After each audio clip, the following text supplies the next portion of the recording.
ಸ್ನೇಹಿತರೆ, ನಮಸ್ಕಾರ. ಈಗ ಜಗತ್ತಿನಾದ್ಯಂತ ಒಂದೇ ಪದ ಕೇಳ್ತಾ ಇರುವಂಥದ್ದು, ಅದು ಕಾಂತಾರ. ಕಾಂತಾರ ಭಾಗ 1.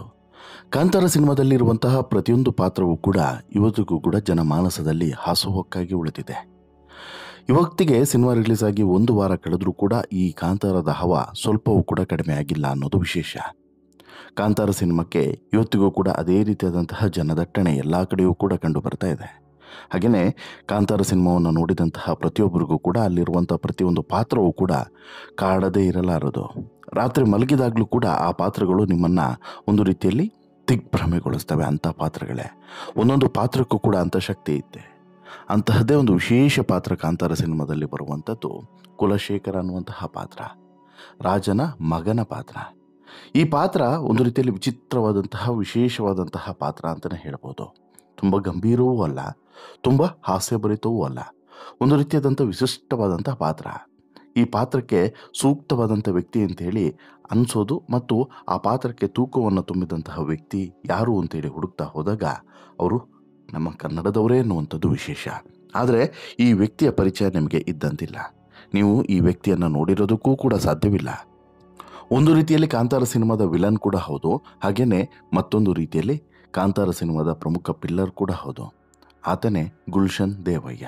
ಹೌದು, ಈ ಗುಲ್ಷನ್ ದೇವಯ್ಯನೇ ಕಾಂತಾರ ಸಿನಿಮಾದಲ್ಲಿ ಕುಲಶೇಖರನ ಪಾತ್ರದಲ್ಲಿ ಅಭಿನಯಿಸಿದಂತಹ ನಟ. ನೀವು ಈ ಪಾತ್ರವನ್ನು ಇಷ್ಟಪಟ್ಟಿದ್ದಾದಲ್ಲಿ ನಿಮಗೆ ಈ ಪಾತ್ರ ಎಷ್ಟು ವಿಶೇಷವಾಗಿತ್ತು ಅನ್ನೋದನ್ನು ದಯವಿಟ್ಟು ಕಮೆಂಟ್ ಮಾಡಿ ತಿಳಿಸಿ. ಜೊತೆಗೆ ಗುಲ್ಷನ್ ಯಾರು, ಏನು, ಜೊತೆಗೆ ಅವರ ಹಿನ್ನೆಲೆ ಏನು, ಕನ್ನಡಕ್ಕೂ ಮತ್ತು ಗುಲ್ಷನ್ಗೂ ಇರುವಂಥ ಸಂಬಂಧ ಎಂಥದ್ದು.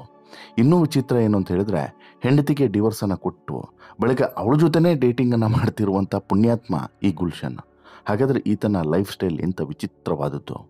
ಈತನ ಲೈಫ್ ಸ್ಟೈಲ್ಗೂ ಈತನ ಈ ಪಾತ್ರಕ್ಕೂ, ಕುಲಶೇಖರ ಅನ್ನುವಂಥ ಪಾತ್ರಕ್ಕೂ ಎಷ್ಟು ಸಾಮ್ಯತೆ ಇದೆ, ಎಲ್ಲವನ್ನೂ ಕೂಡ ನೋಡ್ತಾ ಹೋಗೋಣ. ಜೊತೆಗೆ ಇನ್ನೊಂದು ವಿಚಿತ್ರವಾದಂಥ ವಿಚಾರವನ್ನು ಹೇಳಲೇಬೇಕು. ಗುಲ್ಷನ್ ದೇವಯ್ಯ ಊಟ ಮಾಡೋದು ಒಂದೇ ಹೊತ್ತಂತೆ ಒಂದಿನಕ್ಕೆ. ಹೌದಾ, ಒಂದೇ ಹೊತ್ತಾ? ಹೇಳ್ತೀನಿ ಯಾಕೆ. ಅದಕ್ಕಿಂತ ಮುಂಚೆ ನೀವಿನ್ನೂ ಕೂಡ ನಮ್ಮ ಚಾನಲನ್ನು ಸಬ್ಸ್ಕ್ರೈಬ್ ಮಾಡಿಲ್ಲ ಅಂದರೆ ದಯವಿಟ್ಟು ಕೂಡಲೇ ಸಬ್ಸ್ಕ್ರೈಬ್ ಮಾಡಿ ಸ್ನೇಹಿತರೆ. ನಾನು ಆರಂಭದಲ್ಲೇ ಹೇಳಿದಂತೆ ಕಾಂತಾರ ಸಿನಿಮಾದಲ್ಲಿ ಬರುವಂಥ ಪ್ರತಿಯೊಂದು ಪಾತ್ರಕ್ಕೂ ಕೂಡ ಅದರದ್ದೇ ಆದಂಥ ತೂಕ ಇದೆ. ಅದರಲ್ಲೂ ಕೂಡ ಈ ಸಿನಿಮಾದ ಕುಲಶೇಖರ ಅನ್ನುವಂಥ ಪಾತ್ರ ಏನಿದೆ, ರಾಜನ ಮಗನ ಪಾತ್ರ, ಇದು ವಿಶೇಷವಾದದ್ದು ಮತ್ತು ವಿಶಿಷ್ಟವಾದಂಥ ಪಾತ್ರ. ಅಲ್ಲಿ ತಮಾಷೆ ಇದೆ, ಗಾಂಭೀರ್ಯತೆಯೂ ಕೂಡ ಇದೆ, ಅಲ್ಲಲ್ಲಿ ಕೆಲವೊಂದಷ್ಟು ಈ ನೊಣಚಾದಂಥ ಹಾಸ್ಯವೂ ಕೂಡ ಇದೆ. ಎಲ್ಲವನ್ನು ಕೂಡ ತುಂಬಿಕೊಂಡಂಥ ಪಾತ್ರ ಅದು. ಎಲ್ಲೋ ಒಂದು ಕಡೆ ಕೈಲಾಗದವನು ಈ ರಾಜನ ಮಗ ಅನ್ನುವಂತಹ ಒಂದು ಲೆಕ್ಕಾಚಾರವೂ ಕೂಡ ಬರ್ತದೆ. ಹೀಗೆ ಸಾಕಷ್ಟು ಆಯಾಮದಲ್ಲಿ ಈ ಪಾತ್ರ ಜನಮಾನಸದಲ್ಲಿ ಇವತ್ತು ಹಾಸುಹೊಕ್ಕಾಗಿದೆ. ಹಾಗಂದರೆ ಈ ಪಾತ್ರದಲ್ಲಿ ನಟಿಸಿದಂಥ ವ್ಯಕ್ತಿ ಯಾರು ಅಂತೇಳಿ ಕೇಳಿದರೆ ಆತನೇ ನಮ್ಮ ಗುಲ್ಷನ್ ದೇವಯ್ಯ. ನಮ್ಮ ಗುಲ್ಷನ್ ದೇವಯ್ಯ ಯಾಕೆ ಅಂತ ಹೇಳಿದರೆ, ಈತ ಹೊರಗಿನವನಲ್ಲ, ನಮ್ಮ ಕೊಡಗಿನವನು, ಕರ್ನಾಟಕದವನು. ಯಾರಪ್ಪ ಇವನು ಅಂತ ಹೇಳ್ಬಿಟ್ಟು ಸಾಕಷ್ಟು ಜನ ಒಂದಷ್ಟು ಆಲೋಚನೆಗೆ ಬಿದ್ದಿದ್ರು, ಅಂದರೆ ಈತನ ಪರಿಚಯ ಇಲ್ಲದವರು. ಆದರೆ ಆನಂತರ ಗೊತ್ತಾಗಿದ್ದು, ಸಿನಿಮಾ ರಂಗಕ್ಕೆ, ಬಣ್ಣದ ಕ್ಷೇತ್ರಕ್ಕೆ ಈ ವ್ಯಕ್ತಿ ಹೊಸಬ್ರೇನಲ್ಲ, ಸಾಕಷ್ಟು ಹಳೆಯ ಕಲಾವಿದ. ಕನ್ನಡದಲ್ಲಿ ಈತ ನಟಿಸಿದಂತಹ ಚಿತ್ರ ಅಷ್ಟೇನು ಯಾವುದೂ ಫೇಮಸ್ ಆಗದೇ ಇರುವಂಥ ಕಾರಣಕ್ಕೋಸ್ಕರ, ಅಥವಾ ಈತನಿಗೆ ಒಳ್ಳೆಯ ಅವಕಾಶಗಳು ಸಿಗದೇ ಇರುವಂಥ ಕಾರಣಕ್ಕೋಸ್ಕರ ಈತ ಹತ್ತಿದ್ದು ಮುಂಬೈ ಬಸ್ಸನ್ನು. ಪರಿಣಾಮ ಮುಂಬೈನಲ್ಲಿ ಕುಲಶೇಖರನ ಪಾತ್ರವನ್ನು ಮಾಡಿದಂಥ ಈ ಗುಲ್ಷನ್ ದೇವಯ್ಯ ಸಿಕ್ಕಾಪಟ್ಟೆ ಫೇಮಸ್ಸು. ಅದರಲ್ಲೂ ಕೂಡ ಇಂಗ್ಲೀಷ್ ರಂಗಭೂಮಿಯಲ್ಲಿ ದೊಡ್ಡ ಹೆಸರನ್ನೇ ಸಂಪಾದಿಸಿರುವಂಥ ಈ ನಟನ ವಯಸ್ಸು 47 ವರ್ಷ. ನಂಬ್ತೀರಾ? ಈತನ ಫಿಟ್ನೆಸ್ಸನ್ನು ನೋಡಿದ್ರೆ, ಈತನ ಬಾಡಿ ಲ್ಯಾಂಗ್ವೇಜನ್ನು ನೋಡಿದ್ರೆ 47 ವರ್ಷ ಅಂತ ಹೇಳಿಬಿಟ್ಟು ನೀವು ನಂಬೋದಕ್ಕೆ ಸಾಧ್ಯನೇ ಇಲ್ಲ ಅಲ್ವಾ? ಹೌದು, ಈತನಿಗೆ 47 ವರ್ಷ. ಈತನ ಮೂಲ ಕೊಡಗು ಮನೆತನದವನು ಈತ. ಶ್ರೀ ದೇವಯ್ಯ ಹಾಗೂ ಪುಷ್ಪಲತಾ ದಂಪತಿಗೆ 1978 ಮೇ 28 ಗುಲ್ಷನ್ ಜನಿಸ್ತಾರೆ. ಹುಟ್ಟಿದ್ದು ಬೆಂಗಳೂರಿನಲ್ಲೇ. ಗುಲ್ಷನ್ ಅನ್ನುವಂಥ ಹೆಸರನ್ನು ಯಾಕಿಟ್ರು, ಅದರ ಹಿಂದೆ ಒಂದು ಕುತೂಹಲಕಾರಿ ಘಟನೆ ಇದೆ. ಅವ್ರು ಹುಟ್ಟಿದ್ದು 1978. ಆ ಸಮಯದಲ್ಲಿ ಹಿಂದಿಯ ಖ್ಯಾತ ನಟ ಋಷಿ ಕಪೂರ್ ನಟನೆಯ, ಹೀಗಾಗಿ ಅವರ ಪೋಷಕರಿಗೂ ಕೂಡ ಆ ಹೆಸರು ಭಾರಿ ಕಾಡೋಕ್ಕೆ ಶುರುವಾಯಿತು. ಸೊದಟ್ಟು ಗುಲ್ಷನ್ ಅನ್ನುವಂಥ ಹೆಸರನ್ನು ಇಡ್ತಾರೆ.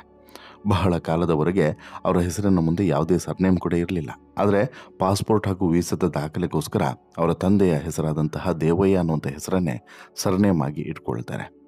ಇದಿಷ್ಟು ಇವರ ಹೆಸರಿನ ಕುರಿತಾದಂಥ ಹಿನ್ನೆಲೆ. ಆದರೆ ಪೋಷಕರಿಬ್ಬರು ಕೂಡ ಆಗ ಭಾರತದ ಖ್ಯಾತ ಸಂಸ್ಥೆಯಾದಂತಹ ಭಾರತ್ ಎಲೆಕ್ಟ್ರಾನಿಕ್ಸ್ ಲಿಮಿಟೆಡ್ನಲ್ಲಿ ಕೆಲಸ ಮಾಡ್ತಾಯಿದ್ರು. ಗುಲ್ಶನ್ ಇಲ್ಲಿ ಕ್ಲಾನ್ಲಿ ಕಾನ್ವೆಂಟ್ ಮತ್ತು ಸೆಂಟ್ ಜೋಸೆಫ್ ಇಂಡಿಯನ್ ಹೈಸ್ಕೂಲ್ನಲ್ಲಿ ತಮ್ಮ ಎಜುಕೇಷನನ್ನು ಪೂರೈಸ್ತಾರೆ. ಸಿನಿಮಾ ಕಲಾವಿದರಿಗೆ ನಟನೆಯಲ್ಲಿ ಅಭಿರುಚಿ ಇರುವ ಬಗ್ಗೆ ನಾವು ಸಾಮಾನ್ಯವಾಗಿ ಕೇಳ್ತೀವಿ.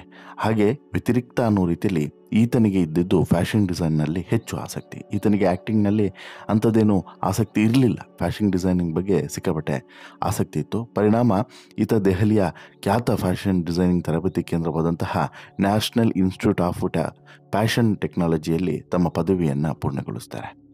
ಮುಂದೆ 10 ವರ್ಷಗಳ ಕಾಲ ಬೆಂಗಳೂರಿನ ಪ್ರತಿಷ್ಠಿತ ಫ್ಯಾಷನ್ ಡಿಸೈನಿಂಗ್ ಕಾಲೇಜಿನಲ್ಲಿ ವಿದ್ಯಾರ್ಥಿಗಳಿಗೆ ಅದರ ಬಗ್ಗೆ ಕೋಚಿಂಗ್ ಸಹ ಕೊಡ್ತಾ ಬಂದಿದ್ದಾರೆ. ವಿಭಿನ್ನವಾದಂಥ ಕ್ಷೇತ್ರದಲ್ಲಿ ಟೀಚರ್ ಆಗಿದ್ದವರು ಸಿನಿಮಾ ಕಡೆಗೆ ಬಂದಿದ್ದೇ ಒಂದು ಆಕಸ್ಮಿಕ ಅಂತಲೇ ಹೇಳ್ಬೋದು. ಅವರಿಗೆ ಮಣೆ ಹಾಕಿದ್ದು ಬೆಂಗಳೂರಿನ ಇಂಗ್ಲಿಷ್ ಥಿಯೇಟರ್ಗಳು. ಇಲ್ಲಿ ಸಣ್ಣ ಪುಟ್ಟ ಪಾತ್ರಗಳನ್ನು ಮಾಡಿಕೊಂಡು ಅಭಿನಯವನ್ನು ಶುರು ಮಾಡ್ತಾರೆ. ಜೊತೆಗೆ ನಾಟಕಗಳಲ್ಲಿ ಅಭಿನಯಿಸಿದ ನಂತರ ಬಾಲಿವುಡ್ನ ಅಂಗಳಕ್ಕೆ ಈತ ಜಂಪ್ ಆಗ್ತಾರೆ. ಗುಲ್ಶನ್ ಆಗ ಮುಂಬೈ ಸಿನಿಮಾ ಅವಕಾಶಗಳನ್ನು ಹುಡುಕಿ ಹೊರಟಿದ್ದಲ್ಲ, ಆ ಅವಕಾಶಗಳೇ ಇವರನ್ನು ಹುಡುಕಿ ಬಂದಿತ್ತು. 2004ರಲ್ಲಿ ಬಂದಂತಹ ಹಿಂದಿಯ ದಿಲ್ನೇ ಜಿಸೆ ಅಪ್ನಾ ಕಹಾ ಅನ್ನುವಂತಹ ಚಿತ್ರದಲ್ಲಿ ಒಬ್ಬ DJ ಪಾತ್ರದಲ್ಲಿ ಕಾಣಿಸ್ಕೊಂಡಿದ್ರು ಇದೇ ಗುಲ್ಶನ್. ಇದಾದ ಬಳಿಕ 2010ರಲ್ಲಿ ಹಿಂದಿ ನಿರ್ದೇಶಕರಾದಂತಹ ಅನುರಾಗ್ ಕಶ್ಯಪ್ ಅವರ A girl in yellow boots ಅನ್ನುವಂತಹ ಫೀಚರ್ ಫಿಲ್ಮ್ನಲ್ಲಿ ಮೊದಲ ಬಾರಿಗೆ ಮುಖ್ಯ ಪಾತ್ರದಲ್ಲೇ ನಟಿಸ್ತಾರೆ. ಇದರಲ್ಲಿ ನಾಸಿರುದ್ದೀನ್ ಶಾ ಹಾಗೂ ಕಲ್ಕಿ ಕೋಶ್ಲಿನಿ ತರಹದ ನಟರ ಜೊತೆಗೆ ವೇದಿಕೆಯನ್ನು ಹಂಚಿಕೊಳ್ತಾರೆ. ಈ ಚಿತ್ರ ಟೊರೆಂಟೊ ಅಂತಾರಾಷ್ಟ್ರೀಯ ಚಲನಚಿತ್ರೋತ್ಸವ ಮತ್ತು ವೆನಿಸ್ ಚಿತ್ರೋತ್ಸವದಲ್ಲೂ ಕೂಡ ಪ್ರದರ್ಶನವನ್ನು ಕಾಣುತ್ತದೆ. 2011ರಲ್ಲಿ ನಿರ್ದೇಶಕರಾದಂತಹ ರೋಹನ್ ಸೆಪ್ಪಿ ಅವರ ಧಮಾರೋ ಧಮ್ ಅನ್ನುವಂತಹ ಒಂದು ಸಿನಿಮಾದಲ್ಲೂ ಕೂಡ, ಕ್ರೈಮ್ ಥ್ರಿಲ್ಲರ್ ಸಿನಿಮಾದಲ್ಲೂ ಕೂಡ ಪ್ರಮುಖ ಪಾತ್ರವನ್ನು ನಟಿಸ್ತಾರೆ. ಹೀಗೆ ಈ ಹಿಂದಿ ಚಿತ್ರರಂಗದಲ್ಲಿ ಒಳ್ಳೆ ಹೆಸರೇ ಗುಲ್ಶನ್ಗೆ ಸಿಗ್ತಾ ಇರ್ತದೆ. ಒಂದಾದ ಬಳಿಕ ಒಂದೊಂದು ಪಾತ್ರಗಳು ಕೂಡ ಇವರಿಗೆ ಸಿಗ್ತಾ ಹೋಗ್ತದೆ. ಪರಿಣಾಮ ಆ ವರ್ಷಗಳಲ್ಲೇ ಅಂದರೆ 2011-12ನೇ ಸಾಲಿನಲ್ಲೇ Filmfare, Stardust award ಸೇರಿ ಹಲವು ಪ್ರಶಸ್ತಿಗಳಿಗೆ ಭಾಜನರಾಗ್ತಾರೆ. ಜೊತೆಗೆ 4 ಚಿತ್ರಗಳಲ್ಲಿ ಸಹ ನಟರಾಗಿ 4 ಚಿತ್ರಗಳಲ್ಲಿ ನಟಿಸಿದ್ದು ಅಲ್ಲಿ ಒಂದು ರೀತಿಯಲ್ಲಿ ಲೀಡ್ ಪಾತ್ರಗಳೇ ಸಿಗ್ತಾ ಹೋಯಿತು. 2012ರಲ್ಲಿ ಬಂದಂತಹ ಹಿಂದಿಯ ಹೇಟ್ ಸ್ಟೋರಿಯಲ್ಲಿ ಮೊದಲ ಬಾರಿಗೆ ಮುಖ್ಯ ಪಾತ್ರ ಸಿಗ್ತದೆ. ನಿರ್ದೇಶಕ ಅಗ್ನಿಹೋತ್ರಿ ಅವರ ಈ ಎರೋಟಿಕ್ ಹಾರರ್ನಲ್ಲೂ ಕೂಡ ಗುಲ್ಶನ್ ತಮ್ಮ ಪಾತ್ರವನ್ನು ಅತ್ಯಂತ ಸೂಕ್ಷ್ಮ ರೀತಿಯಲ್ಲಿ ಪೋಷಣೆ ಮಾಡ್ತಾರೆ. ಈ ಚಿತ್ರದಲ್ಲಿ ರಿಚ್ ಉದ್ಯಮಿಯ ಪಾತ್ರವನ್ನು ನಿರ್ವಹಿಸಿದಂಥ ಗುಲ್ಶನ್ ಎಲ್ಲ ಕಡೆಯಿಂದನೂ ಕೂಡ ಮೆಚ್ಚುಗೆಗೆ ಪಾತ್ರರಾಗ್ತಾರೆ. ಇದರ ನಡುವೆ ಸಂಜಯ್ ಲೀಲಾ ಬನ್ಸಾಲಿ ಅವರ ರಾಮಲೀಲಾ ಸಿನಿಮಾ ಏನು ಬಂತು ನೋಡಿ, ಇದರಲ್ಲೂ ಕೂಡ ಗುಲ್ಶನ್ ನಟಿಸಿರ್ತಾರೆ. ಈ ಪಾತ್ರ ಹೆಚ್ಚು ಜನಪ್ರಿಯತೆಗೆ ಕಾರಣವಾಯಿತು ಅಂತಲೂ ಹೇಳ್ಬೋದು. ಇನ್ನು ಇದರ ನಡುವೆ ಈ ಗುಲ್ಶನ್ ಅವರು ಕನ್ನಡದ ಕಾಂತಾರಕ್ಕೆ ಸೆಲೆಕ್ಟ್ ಆಗಿದ್ದು ಒಂದು ವಿಶೇಷ ಅಂತಲೇ ಹೇಳ್ಬೋದು. ರಿಷಬ್ ಕಣ್ಣಿಗೆ ಅಷ್ಟು ಸುಲಭವಾಗಿ ಯಾರೂ ಕೂಡ ಬೀಳೋದಿಲ್ಲ. ಬಿದ್ದವರನ್ನು ರಿಷಬ್ ಬಿಡೋದೂ ಕೂಡ ಇಲ್ಲ. ರಿಷಬ್ಬು ಅವರೇ ಹೇಳೋ ರೀತಿಯಲ್ಲಿ ತಮಗೆ ಯಾರಾದರೂ ಒಬ್ಬರು ಸೂಕ್ತ ಅಂತೇಳಿ ಅನಿಸಿದ್ರು ಅಂತ ಹೇಳಿದ್ರೆ ಅವರಿಂದ ಆ ಪಾತ್ರಕ್ಕೆ ನ್ಯಾಯವನ್ನು ಒದಗಿಸಿಕೊಳ್ಳೋದ್ರಲ್ಲಿ ನಾವು ಹಿಂದೆ ಬಿಡೋದೇ ಇಲ್ಲ ಅನ್ನೋದನ್ನು ಸಾಕಷ್ಟು ಸಲ ಹೇಳಿದ್ದಾರೆ. ಅದು ಎಂಥದ್ದೇ ನಟ ನಟಿಯಾಗಲಿ, ಇವ್ರಿಗೇನು ಬೇಕು ಅದನ್ನು ನಾವು ಪಡಿತೀವಿ. ಒಬ್ಬ ನಿರ್ದೇಶಕನಾಗಿ ರಿಷಬ್ ಗೆದ್ದಿದ್ದೇ ಆ ಕಾರಣಕ್ಕೋಸ್ಕರ. ಆ ಕೆಲಸವನ್ನು ಆ ವ್ಯಕ್ತಿಯಿಂದ ಅಥವಾ ಆ ನಟನಿಂದ ಯಾವ ರೀತಿ ತೆಗೆದುಕೊಳ್ಬೇಕು ಅನ್ನುವಂತಹ ಕಲಾಗಾರಿಕೆ ಇವರಿಗಿದೆ. ಸೊ ದಟ್ಟು ಇಲ್ಲಿ ಈ ಕುಲಶೇಖರ ಅನ್ನುವಂಥ ಪಾತ್ರಕ್ಕೆ ಆರಂಭದಲ್ಲಿ ಈ ವ್ಯಕ್ತಿಯ ಒಂದು ಸೆಲೆಕ್ಷನ್ ಆಗಿರಲಿಲ್ಲ, ಬಟ್ ಆ ನಂತರ ಆಗಿದ್ದೆ. ಯಾವಾಗ ಈ ಪಾತ್ರಕ್ಕೆ ಸೆಲೆಕ್ಟ್ ಆದರೂ ನಂತರ ಸ್ಪಾಟ್ನಲ್ಲೇ ಒಂದಷ್ಟು ಇಂಪ್ರೂವೈಸೇಷನ್ ಆಯಿತು. ಕೆಲವೊಂದಷ್ಟು ಡೈಲಾಗ್ಸ್ಗಳು ಅಲ್ಲೇ ಸ್ಪಾಟ್ನಲ್ಲಿ ಹುಟ್ಕೊಂಡಿದ್ದು ಅನ್ನೋದನ್ನು ಕೂಡ ಹೇಳ್ತಾರೆ. ಅಂದರೆ ಫ್ಯಾಷನ್ ಕ್ಷೇತ್ರದಿಂದ ಬಂದಂತಹ ಈ ಗುಲ್ಶನ್ನು ನಂತರ ಸಿನಿಮಾ ಕ್ಷೇತ್ರದಲ್ಲಿ ಇಷ್ಟು ದೊಡ್ಡ ಹೆಸರನ್ನು ಮಾಡ್ತಾರೆ ಅಂತ ಹೇಳ್ಬಿಟ್ಟು ಯಾರೂ ಕೂಡ ಅಂದ್ಕೊಂಡೇ ಇರಲಿಲ್ಲ. ಇನ್ನು ಇವರ ವೈಯಕ್ತಿಕ ಬದುಕಿದೆಯಲ್ಲ, ಇದು ಕೂಡ ಸಾಕಷ್ಟು ವಿಚಿತ್ರವಾದದ್ದು ಮತ್ತು ಇವರ ವೈಯಕ್ತಿಕ ಬದುಕಿನಲ್ಲಿ ನಡೆದಂಥ ಒಂದಷ್ಟು ಘಟನೆಗಳು ಕೂಡ ಇವತ್ತಿಗೂ ಕೂಡ ವಿಚಿತ್ರ ಅಂತಲೇ ಹೇಳ್ಬೋದು. ಅದಕ್ಕಿಂತ ಮುಂಚೆ ಗುಲ್ಶನ್ ಫಿಟ್ನೆಸ್ ಬಗ್ಗೆ ನಿಮಗೆ ಅಚ್ಚರಿ ಅನಿಸ್ಬೋದು. ಗುಲ್ಶನ್ ದೇಹ ಯಾವ ರೀತಿ ಇದೆ ಅಂತ ಹೇಳಿದ್ರೆ ಒಂದು ರೀತಿಯಲ್ಲಿ ಕಡ್ಡಿ ರೀತಿಯಲ್ಲಿದೆ. ಇನ್ನು ಗುಲ್ಶನ್ ದೇಹವನ್ನು ನೋಡಿದವರಿಗೆ ಅಚ್ಚರಿ ಆಗ್ತದೆ, ಏನಪ್ಪ ಈ ಗುಲ್ಶನ್ ಈ ರೀತಿ ಇದ್ದಾರಲ್ಲ ಅಂಥೇಳಿ. ಅದಕ್ಕೆ ಕಾರಣ ಅವರ ಸ್ಟ್ರಿಕ್ಟ್ ಡಯಟ್ ಅಂತಲೇ ಹೇಳ್ತಾರೆ. ನಿಮ್ಗೆ ಗೊತ್ತಾ, ಗುಲ್ಶನ್ ಊಟ ಮಾಡೋದು ಒಂದೇ ಹೊತ್ತು, ಹೌದು 1 ಮೀಲ್ ಎ ಡೇ ಅಂತ ಹೇಳ್ಬಿಟ್ಟು ಇವರು ರೂಲ್ಸನ್ನು ಫಾಲೋ ಮಾಡ್ತಿದ್ದಾರೆ. ಅಂದರೆ ದಿನಕ್ಕೆ ಒಂದೇ ಸಲ ಊಟ ಮಾಡೋದು. ಆ ಒಂದು ಊಟದಲ್ಲಿ ಇಡೀ ದಿನ ತಿನ್ನಬೇಕಾಗಿದ್ದಂಥ ಎಲ್ಲ ಕ್ಯಾಲೋರಿಗಳನ್ನು ಕೂಡ ತಿಂತಾರೆ ಅನ್ನೋದು ವಿಶೇಷ. ಒಂದು ಹೊತ್ತಿನ ಊಟದಲ್ಲಿ ತರಕಾರಿ, ಹಲವು ರೀತಿಯ ಹಣ್ಣು, ಮಾಂಸಾಹಾರ, ಮೊಟ್ಟೆ ಎಲ್ಲವೂ ಕೂಡ ಇರ್ತದೆ. ಈ ಸುದೀರ್ಘವಾದಂಥ ಊಟ ಮಾಡೋದಕ್ಕೆ ಸುಮಾರು 1 ಗಂಟೆಗಳ ಕಾಲವನ್ನು ತೆಗೆದುಕೊಳ್ತೀನಿ ಅಂತ ಹೇಳ್ಬಿಟ್ಟು ಗುಲ್ಶನ್ ಹೇಳ್ತಾರೆ. 2018ರಿಂದನೂ ಕೂಡ ಇದೇ ರೀತಿಯಾದಂತಹ ಒಂದು ಮೀಲನ್ನು ಈ ಗುಲ್ಶನ್ ಸೇವಿಸ್ತಾ ಬಂದಿದ್ದಾರೆ. ಇನ್ನು ಇಂಟ್ರೆಸ್ಟಿಂಗ್ ಅಂದರೆ ಗುಲ್ಶನ್ಗೆ ಬಿರಿಯಾನಿ ಅಂದರೆ ತುಂಬ ಇಷ್ಟ. ಅದರಲ್ಲೂ ಕೂಡ ಮಟನ್ ಬಿರಿಯಾನಿ ಅಂದರೆ ಪಂಚಪ್ರಾಣ. ಆದರೆ ಬಿರಿಯಾನಿ ಜೊತೆಗೆ ಶೇರ್ವಾ ರೈತ ಬಳಸೋದಿಲ್ಲ. ಟೀ ವಿಚಾರದಲ್ಲೂ ಅಷ್ಟೇ ಮಸಾಲಾ ಚಾಯಗಳಿಂದ ದೂರ ಇರ್ತಾರೆ. ಇಂತಹ ಹೆಚ್ಚುವರಿ ಪದಾರ್ಥಗಳು ಮತ್ತು ಒರಿಜಿನಲ್ ಟೇಸ್ಟನ್ನು ಹಾಳು ಮಾಡ್ತವೆ ಅನ್ನೋದು ಗುಲ್ಶನ್ ನಂಬಿಕೆ. ಇನ್ನು ಗುಲ್ಶನ್ ದೇವಯ್ಯ ಸಾಂಸಾರಿಕ ಜೀವನವು ಕೂಡ ವಿಚಿತ್ರ. 2012ರಲ್ಲಿ ಗ್ರೀಸ್ನ ಕಲ್ಲಿ ರಾಯ್ ಅನ್ನುವಂತಹ ಮಹಿಳೆಯ ಜೊತೆಗೆ ಈ ಗುಲ್ಶನ್ ಮದುವೆ ಆಗ್ತಾರೆ. ಆಕೆ ಭಾರತಕ್ಕೆ ಪ್ರವಾಸಕ್ಕೆ ಅಂತ ಹೇಳಿ ಬಂದಿದ್ದಂಥ ವೇಳೆ ಇಬ್ಬರ ನಡುವೆ ಪ್ರೀತಿ ಚಿಗುರುತ್ತೆ. ಅದರಂತೆ ಮದುವೆಯನ್ನು ಕೂಡ ಆಗ್ತಾರೆ. ಮದುವೆಯಾಗಿ ಸುಖ ಸಂಸಾರವನ್ನು ಆರಂಭಿಸ್ತಾರೆ. ಆದರೆ ಇಬ್ಬರ ನಡುವಿನ ಸಂಸ್ಕೃತಿ ಬೇರೆಯಾದಂಥ ಕಾರಣ ದಿನ ಕಳೆದಂತೆ ಸಣ್ಣ ಭಿನ್ನಾಭಿಪ್ರಾಯ ಹುಟ್ಟೋದಕ್ಕೆ ಶುರುವಾಗ್ತದೆ. ಈ ಸಣ್ಣ ಬೇಸರಗಳು ದೊಡ್ಡದಾಗಿ ಡಿವೋರ್ಸ್ವರೆಗೆ ಹೋಗ್ತದೆ. ಅದರಂತೆ 2020ರಲ್ಲಿ ಗುಲ್ಶನ್ ಹಾಗೂ ಕಲ್ಲಿ ರಾಯ್ ಇಬ್ಬರು ಕೂಡ ಅಧಿಕೃತವಾಗಿ ಡಿವೋರ್ಸನ್ನು ಪಡೆದುಕೊಳ್ತಾರೆ. ಇಲ್ಲಿಗೆ ಗುಲ್ಶನ್ ದೇವಯ್ಯ ಲವ್ ಸ್ಟೋರಿ ಮುಗಿದಿಲ್ಲ. ಬದಲಾಗಿ ಅಸಲಿ ಪ್ರೇಮಕತೆ ಶುರುವಾಗಿದೆ ಇಲ್ಲಿಂದ. ಯಾವಾಗ ಡಿವೋರ್ಸನ್ನು ಪಡೆದುಕೊಳ್ತಾರೋ ಅಲ್ಲಿಂದ 2020ಕ್ಕೆ ಡಿವೋರ್ಸ್ ಆದ ಬಳಿಕ 2023ರಲ್ಲಿ ಅಂದರೆ ಈ ವಿಚ್ಛೇದನ ಪಡೆದಂಥ 3 ವರ್ಷಗಳ ಬಳಿಕ ಮತ್ತೆ ಇಬ್ಬರು ಸೆಕೆಂಡ್ ಟೈಮ್ ಪ್ರೀತಿಯನ್ನು ಶುರು ಮಾಡ್ತಾರೆ. ಅಲ್ಲಿ ಮತ್ತೆ ಕಲ್ಲಿರಾಯ್ ಹಾಗೂ ಈ ಗುಲ್ಶನ್ ದೇವಯ್ಯ ಡೇಟಿಂಗ್ ಮಾಡೋದಕ್ಕೆ ಶುರು ಮಾಡ್ತಾರೆ. ಈ ವಿಚಿತ್ರ ಪ್ರೀತಿಯ ಬಗ್ಗೆ ಒಂದೊಮ್ಮೆ ಸಂದರ್ಶನದಲ್ಲಿ ಮಾತನಾಡಿದಂಥ ಗುಲ್ಶನ್ ನಮ್ಮಿಬ್ಬರದ್ದು ವಿಶೇಷವಾದಂಥ ಬಾಂಧವ್ಯ ಅಂತೇಳಿ ಹೇಳ್ತಾರೆ. ಬಹುಶಃ ಯಾರಿಗೂ ಕೂಡ ಈ ರೀತಿ ಆಗೋದಕ್ಕೆ ಸಾಧ್ಯನೇ ಇಲ್ಲ. ಈ ರೀತಿಯಾದಂಥ ಸಂಬಂಧಗಳನ್ನು ನಾವು ನೋಡಿರೋದಕ್ಕೂ ಕೂಡ ಸಾಧ್ಯವಿಲ್ಲ. ಇದು ಬಹುಶಃ ಗುಲ್ಶನ್ ಜೀವನದಲ್ಲಿ ಮಾತ್ರ ಆಗಿರೋದಕ್ಕೆ ಸಾಧ್ಯ. ಈ ಬಂಧ ಯಾವಾಗಲೂ ಕೂಡ ಹೀಗೆ ಇರ್ತದೆ. ಆರಂಭದಲ್ಲಿ ಈ ಪ್ರೀತಿಯನ್ನು ಉಳಿಸಿಕೊಳ್ಳೋದಕ್ಕೆ ಸಾಧ್ಯವಾಗಿರಲಿಲ್ಲ. ಆದರೆ ಬಲವಾದಂಥ ಪರಿಸ್ಥಿತಿ ನಮ್ಮನ್ನು ಮತ್ತೆ ಸೇರುವಂತೆ ಮಾಡಿತು.